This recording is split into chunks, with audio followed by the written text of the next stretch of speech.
할렐루야! 세상을 향한 하나님의 꿈을 이루어드리는 드림교회 성도 여러분, 한 주간이 시작이 됐습니다. 이번 한 주간도 말씀으로 승리하는 드림교회 성도 여러분들이 되시길 축복합니다. 그런 의미로 오늘도 말씀을 나누고자 합니다. 오늘 우리가 나눌 말씀은요, 사무엘하 21장 14절의 말씀입니다. 사울과 그의 아들 요나단의 뼈와 함께 베냐민 땅 셀라에서 그의 아버지 기스의 묘에 장사하되 모두 왕의 명령을 따라 행하니라. 그 후에야 하나님이 그 땅을 위한 기도를 들으시니라. 아멘. 구약 성경을 읽다 보면요, 사람들이 이렇게 물어봅니다. 하나님이 너무 잔인하다. 하나님이 너무 옹졸하시다. 이런 질문을 충분히 할 만한 게요, 구약 성경 안에는 우리가 이해할 수 없는 내용들이 많이 있습니다. 그러나 구약이든 신약이든 우리가 한 가지 분명히 해야 될 것이 있습니다. 구약이든 신약이든 당시 사람들의 신앙 고백을 기록한 책이라는 걸 우리는 명심해야 됩니다. 신앙 고백이라는 것은 사실을 바탕으로 자신들의 이야기를 쓴 겁니다. 그것도 그냥 이야기가 아니라 하나님을 믿는 사람들의 이야기, 하나님을 믿는 사람들이 어떻게 살았는지에 대한 이야기, 그리고 하나님을 믿는 사람들이 하나님을 믿기 위해 어떻게 해석하고 행동했는지, 그런 이야기가 기록된 책이 구약과 신약입니다. 우리는 그들의 이야기를 보면서 현대 생활에서 그리스도인으로서 어떻게 살아가야 될지 배우는 것이죠.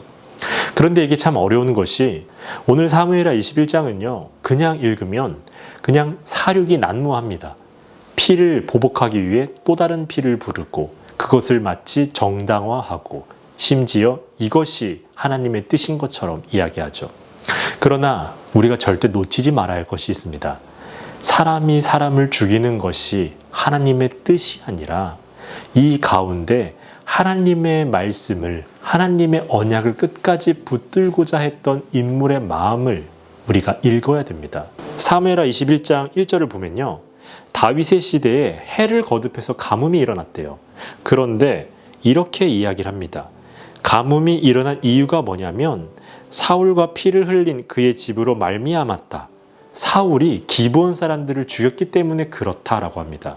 하나님이 너무 쪼잔해서 기억하는 게 아니라 하나님과의 관계가 지금 틀어져 있다라는 겁니다. 다윗은 그것을 회복합니다.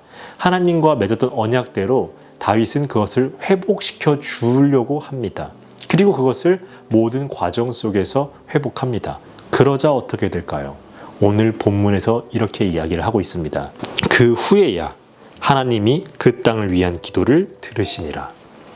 하나님과의 관계가 회복이 되자 그때에야 모든 것들이 풀렸다라고 이야기를 하는 거죠. 구약을 읽으면요, 아까도 말씀드렸다시피 너무 잔인한 하나님, 이런 마음이 들지만 하나님의 잔인함을 이야기하고 싶은 것도 아니고 하나님의 옹졸함을 이야기하고 싶은 것도 아니고 하나님과 사람의 관계가, 그 관계가 그 사람의 인생을 이끌어간다라는 것을 이야기하고 싶은 겁니다.